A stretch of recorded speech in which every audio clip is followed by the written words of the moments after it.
Ouve isso aqui primeiro que depois eu vou comentar algo. Chegou lá com um Seiko, cara, não dá pra... Não vou botar meu dinheiro com esse cara lá, entendeu? Que relógio você tá usando hoje? RM35. Um relógio bom pra começar, Flávio. O cara que não tem nenhum relógio. Depende da sua fase de vida e que mensagem você quer dar. Te peço o seguinte, cara. Você tem celular? Tem. Todo mundo tem celular. O celular tem horário? Tem. Então por que você quer relógio? É, pra mostrar, Não, provavelmente. o relógio é uma mensagem. E, sobretudo, o relógio é uma mensagem de posicionamento. Então, se alguém... mas isso é uma visão fútil. Não. Então faz o seguinte. Ter relógio é fútil, porque você já tem celular, pô. Se o cara tá no início da vida dele e não quer transmitir uma mensagem, tem um Apple Watch. Agora, você quer ter um relógio e tu botar no pulso um relógio mequetrefe, tu tá dando uma mensagem que você é um Zé Ruela. Entendi. De 20 a 30 anos, tá no início da sua carreira, um tagzinho é bom. Agora, você já tem 50 anos, está de tag, você tá mandando uma mensagem. Não dei certo na vida. Ou eu sou muito desligado. O Rolex ali pros 50 seria melhor bem visto? Eu acho que é o de entrada. É o de entrada. Não. Antes de atacar pedra no que ele fala, vamos entender o argumento.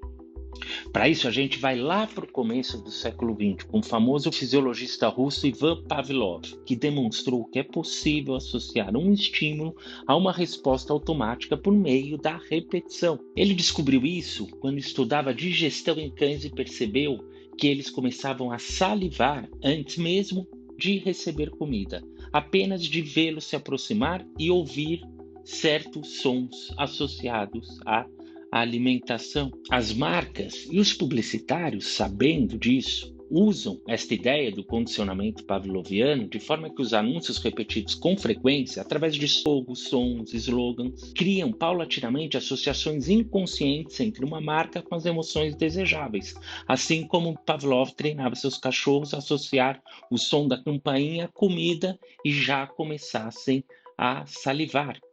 Inclusive, não é à toa que o sobrinho do Freud, Edward Bernays, é considerado por muitos o pai da publicidade moderna, especialmente no que diz respeito ao uso da psicologia para manipular o comportamento das massas. O Bernays, ele leu os trabalhos do Freud e entendeu que as pessoas não tomam decisões apenas racionais, são profundamente motivadas por desejos inconscientes, medos, pulsões e instintos.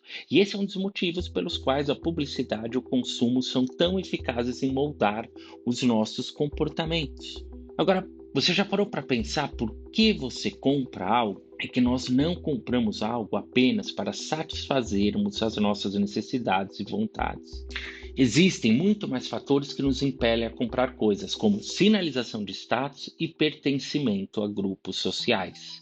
E dentro disso, especificamente, existe uma coisa chamada, um fator social chamado efeito da terceira pessoa, que sugere que compramos certos produtos não apenas porque nós fomos condicionados a desejá-los, mas porque acreditamos que as outras pessoas foram condicionadas a valorizar aquilo. Assim como Flávio Augusto foi ensinado a valorizar tal relógio. Ou seja, eu compro aquele bem porque sei que através da marca eu transmito uma mensagem que aquela pessoa valoriza e entende. É um jogo social meio idiota? É, mas nós somos animais idiotas e muito do que fazemos quando consumimos e ostentamos marcas é atender instintos tão naturais como primitivos quanto um pavão levantando sua cauda para ostentá-la para a fêmea. E isso funciona para o pavão e para o ser humano, como Flávio dá testemunho público aqui. Mas agora preste atenção ao racional dele. Antes de sair atacando pedra, preste atenção ao que ele diz. O que o Flávio afirma primeiro é que você não usa um relógio para ver as horas. Do contrário, bastaria um celular. Diz ele que hoje em dia o relógio já é fútil, aqui usado no sentido de ser redundante. Um relógio não é mais necessário para ver horas, muito menos um relógio caro. E isso é verdade. De um ponto de vista instrumental, um celular cumpre perfeitamente a função do relógio, que é mostrar as horas. E isso é uma distinção que Platão faz na República sobre tipos de bens. Ele fala assim: existem bens que têm valor em si, como a saúde. Você gosta de sentir saudável pelo bem de estar saudável em si mesmo. É bom sentir-se saudável. Apenas por isso. Agora, existem bens que têm valor instrumental, como o dinheiro. Ele só vale porque pode te proporcionar outras coisas. Ele é um meio para alguma outra coisa. O dinheiro, por si só, não vale nada. Se você está perdido num barco no meio do oceano, uma mala com R$1 bilhão, não tem valor nenhum ali, concorda?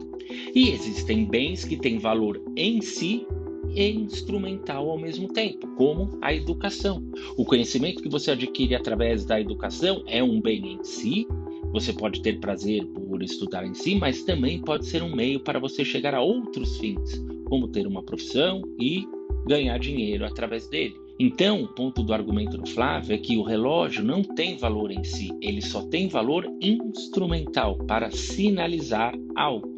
Ou seja, o que ele diz é que, dado que você deseja usar o relógio de forma instrumental, como sinalizador de status, ostentar no Tag Heuer aos 50 anos, para ele, Flávio, isso não transmite a mensagem que quem ostenta deseja transmitir. Você entendeu a diferença? O que ele faz aqui é uma proposição condicional. Ele afirma que, dado um, então se segue o outro. Um implica logicamente o outro. Logo, se você usa um Tag Heuer para este fim, com ele, não vai rolar.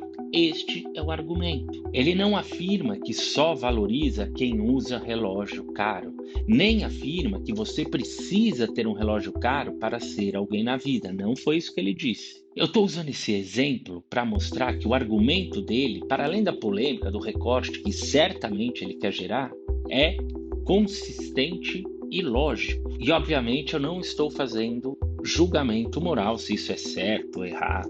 Mas mais do que a questão lógica, mais do que isso, eu também quero usar este exemplo como uma forma de fazer a gente pensar sobre o que a gente faz e por que faz. O quanto do que a gente faz na vida não é motivado e condicionado por aspectos comparativos sobre valores completamente subjetivos e socialmente construídos que têm por meta exatamente manipular as massas. Para isso, você quer ver uma outra perspectiva completamente diferente sobre o uso do relógio? Então veja aqui esse exemplo do Amir Klink. Como funcionava a localização? Era assistente, só que tem que ter um cronômetro. Cada 4 segundos de adiantamento ou atraso dá 2 km de erro na navegação. Eu fiz um trabalho para Rolex, éramos 12 juízes lá. Cada um ganhou um Rolex. Eu falei, nossa, que lindo. Qual é a precisão dele? Ele atrasa 25 segundos por mês. Eu falei, vai pro lixo. Não presta pra nada. Um Casio G-Shock de $50, ele atrasa 5 segundos por ano. Eu prefiro um relógio de $50 do que uma porcaria que de repente te corta a mão pra tirar. Percebe? O Flávio Augusto vê o relógio como um bem instrumental, que não tem valor em si, mas apenas por aquilo que pode proporcionar. O sentido do relógio para o Flávio é sinalizar status, poder, etc. E se você prestar atenção, você vai notar que pessoas práticas demais, homens de negócio, políticos, eles tendem a ver todas as coisas, inclusive as pessoas, como instrumentos para alcançar um fim. Tudo network, relacionamento, troca de favores, reciprocidade, por aí vai. Eles usam o poder financeiro, social e político para conseguir o que querem e trocarem favores com os mesmos, com seus pares. Logo, o Amir Klink, embora também use o relógio como um instrumento para algo, para navegar, ele dá utilidade prática ao relógio como um bem intrínseco que tem valor em si e não por aquilo que simboliza. O relógio é desejável para exercer a função útil pela qual ele foi criado. Você lembra sobre as 4 causas de Aristóteles que eu já comentei aqui? A causa material é a matéria-prima do relógio, suas peças, o ponteiro, a placa, a bateria, parafuso, etc. A primeira causa. A causa formal é o design do relógio, sua forma circular. A causa eficiente é o fabricante ou o processo que produziu o objeto. Alguém pegou aquelas peças, juntou numa forma e juntou tudo isso de forma lógica. Quem fez isso? O fabricante. A causa eficiente, a terceira causa. Mas para o que a gente está falando aqui, interessa a causa final. Qual a função útil do relógio? Para que ele foi criado? No sentido mais básico, medir o tempo. Esta é a razão de ser da sua existência. Depois ele ganhou essa função de sinalizar status e aparência, etc. Mas veja, o que planifica uma faca? Cortar. O que planifica uma caneta? Escrever. O que planifica um relógio? Mostrar as horas. O que planifica o ser humano? O uso da razão. Se a gente vive no automático, só fazendo, sem pensar no porquê fazemos, a gente se afasta da nossa essência. Aí, tal qual o pavão ergue a cauda, a gente compra relógio e nem sabe porquê, ou racionaliza em mente para si mesmo que é por isso ou aquilo, confortável, tecnologia. A verdade é que, na vida, nós seremos sempre apresentados a diferentes modelos e tipos de pessoas, cada qual com as suas diferenças de visão de mundo.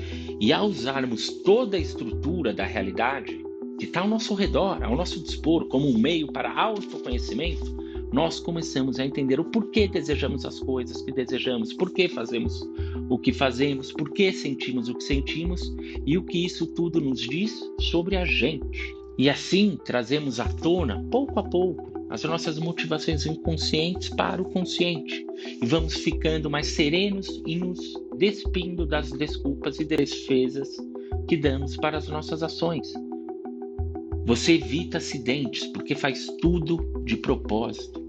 E aí você vai comprar um relógio ou não vai comprar um relógio, mas você escolhe agir e não simplesmente reagir automaticamente de forma previsível e de acordo com os estímulos dados, como os cachorros de Pavlov.